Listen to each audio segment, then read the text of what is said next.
Hello, I'm Sean Finnegan, and you are listening to Restitutio, a podcast to get you thinking about biblical and historical Christianity, to inspire you to follow Christ, and to convict you to lead a consecrated life.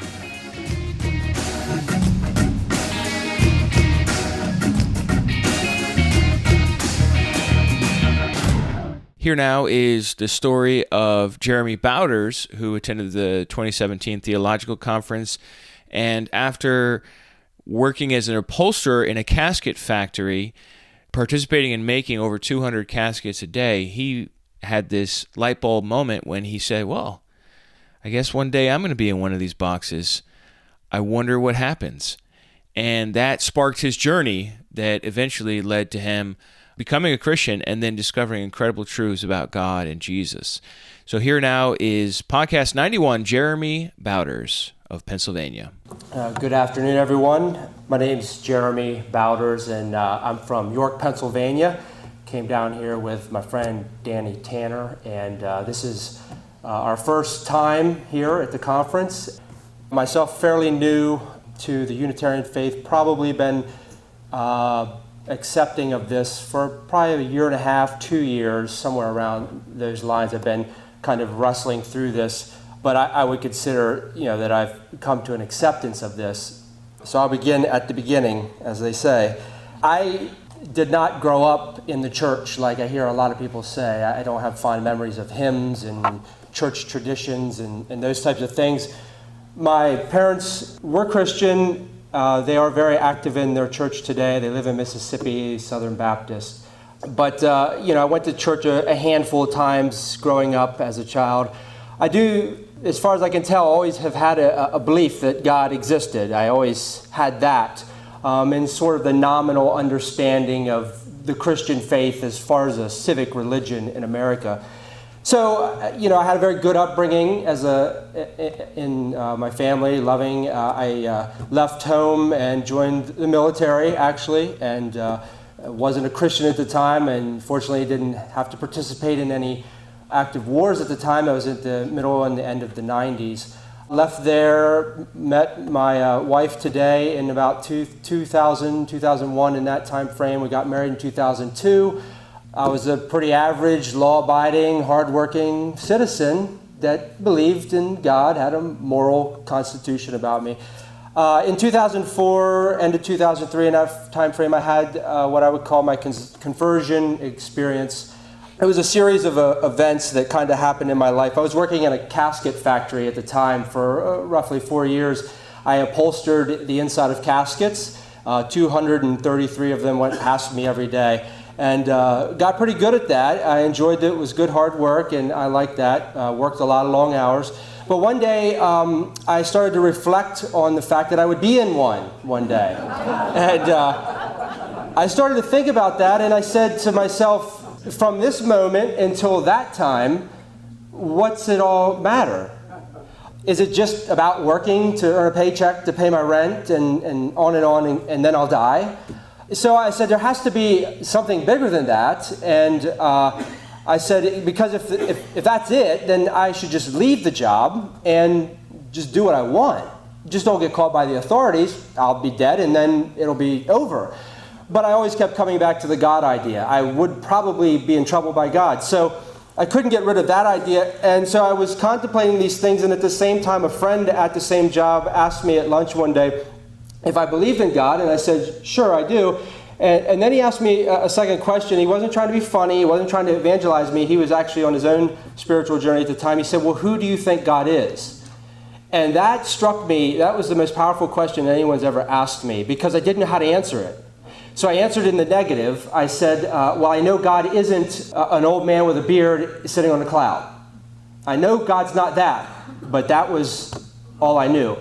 So I, at the same time, the movie Passion of the Christ by Mel Gibson came out.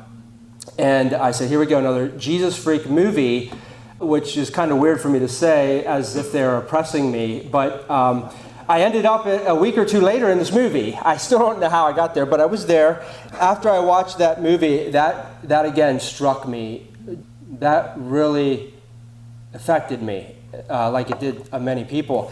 So I began to become very interested in the person of Jesus. And I called my mom about this. I talked to my aunt that I was at the movie with, and they said, you should read the Bible, and that will give you a better understanding of the story. So I had a Bible that my grandfather had given me for high school graduation. I found it, and I cracked the spine on that thing for the first time. And I started in Matthew, as I was instructed to, and I started to read, and I was captivated immediately. It's funny because I entered into reading the Bible basically with no theological presuppositions other than God existed, and probably a vague notion that Jesus was God. But I started to read the Bible, and as I started to get towards the end of Matthew, it's funny looking back on this, I said, oh my goodness, he's going to the cross already, because I knew that's the end of the story. But what are all the rest of these pages? I mean, what else were they going to talk about? So I finished that, and I was like, wow. So I flipped to the next book, Mark, and I started to read, and I said, he's telling the same story. I didn't understand what the Bible was about. So I finished the New Testament in about a week. I read it pretty much nonstop. And at the end of that, I didn't know what else to do other than I got on my knees in my living room. I said that I was sorry. I felt like God was not mad at me, or I didn't have any condemnation feelings or anything like that. But I recognized that I didn't always do what would be pleasing to God. And I wanted to change all that. I didn't fully understand God yet, but I liked what I read, and I wanted to be a part of that. And so I said to God, please help me understand this and tell me what to do next. And that was it. And I stood up, and I was changed from then on out. I made some decisions along the way. I ended up in a church not long after that. That's where I met Danny. He was the worship pastor there. As I was going through the church, I immediately was drawn to everything Christian. I started reading. This awakened a hunger in me that I'd never had before. I began reading all kinds of things. I basically thought that all Christians just believed the same thing, and quickly found that that's not true. I didn't understand Calvinism. I didn't understand that. I was new to all of this. And so what I did, I really enjoyed Sean's presentation the other night, because my starting point was the Bible. And so when I would come to these things, I would read them, and I'd say, but I didn't see that. I don't understand that from the Scriptures. So I would turn from that and continue to go another way. As I was in this church, after some time, I was told by leadership that they heard that God had a call on my life, and I was asked to start preaching. This ended up in a lot of hurt in my family and stuff. I don't want to get into all that, but it did teach me a lot of things, because as I was putting sermons together and participating in the preaching ministry there with the lead pastor, we had an I Am series one month, and I was to start the series with John 8:58 with I am, and each one would be I am whatever Jesus said, and the first one to lead it off would be the most important, I am God. So I said, this would be easy. John 8:58 would be the main text, and then I would find all the ones where Jesus says he was God, and the supporting verses in Paul and things. Well, that was hard. And so I don't know, I can't remember how I put that together, but I made it work. And I found out that Jesus doesn't say that. But, I never heard the Unitarian position.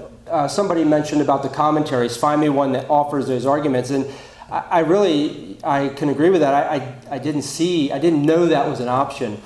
So my time at the church ended in some hurt, and we were kind of ushered out of there, not for any Unitarian reasons. But along the way, my views had changed on many different things, and I was looking at nonviolence and pacifism. I kind of took that position. I was looking at things like conditional immortality. I came to understand that we don't go to heaven when we die, these types of things. The kingdom message, I started to try to understand the kingdom. All these different types of things. I started to look into determinism, Molinism, open theism. So one day after I was out of this church, I found an article by Dr. William Lane Craig refuting open theism, as he's a Molinist, and it mentioned Dale Tuggy. And I was interested in open theism. I'm pretty persuaded that way. And so I Googled Dale Tuggy, and I found the Trinities podcast. And I found his lecture, and I listened to that, and I enjoyed that. I don't remember it too well, but I said, Trinities, this must be about the Trinity, this podcast. And he's a philosopher. I'm kind of drawn to philosophers and those types of things. So I said, wow, that's cool, because I don't really understand that, so he'll explain it. And the first, I saw a lecture, a debate on there, a Unitarian, a Trinitarian, and a Muslim. And I started there, because I like listening to debates. I want to hear the arguments and then make a decision. And I came away from that debate and I agreed with the Unitarian. And I couldn't believe that. But it was very persuasive. And I was hearing things that I said, yes, that makes sense. It was like finding the decoder ring in the cereal box. And someone mentioned the Christmas story. You remember the kid was and instead of the message saying drink more Ovaltine, it said that there is one God, the Father, and one Lord, the man, Messiah Jesus. That's the code that I found that unlocked the scriptures completely for me and really started to make sense. So I started to listen to the Trinities podcast. I just ate that stuff up, and keep going with that. That is brilliant. And from that was my link into Restitutio, Anthony Buzzard. I started reading all these books. I didn't know this was out there. And so that's when I just started to look into this and just pretty much embraced it from the start and welcomed it. Like I said, it was the code that unlocked the rest of the Bible for me. Just to say, thank you to you guys that I mentioned and others in here that I've heard on some of these podcasts, Keegan Chandler as well, but also that you guys represent this position very well and respectably. Yes, the face of the Unitarian through you guys, the Unitarian faith is very well presented. So you should be commended for that. But yeah, so that's where I was. So now here I am with Danny. We came to this conference, and I got to tell you, I'm in a place right now where I'm not in a church family. We've been hurt, and we're kind of trying to find our way now, my wife and I. This has been like a breath of fresh air. I really feel like I've come home. There's a deep connection here. I sit around the tables and I'll hear someone, talk about not going to heaven when you die. And I'm like, shh.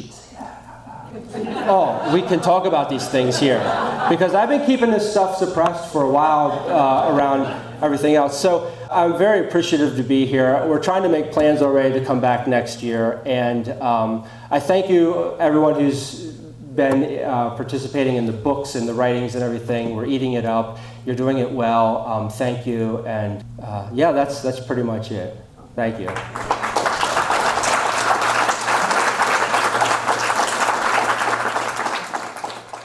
Thanks for listening. This is really an encouraging story. Please share this on social media if you think it will help others. And if you'd like to make a comment, come on to restitutio.org. Thanks, and remember, the truth has nothing to fear.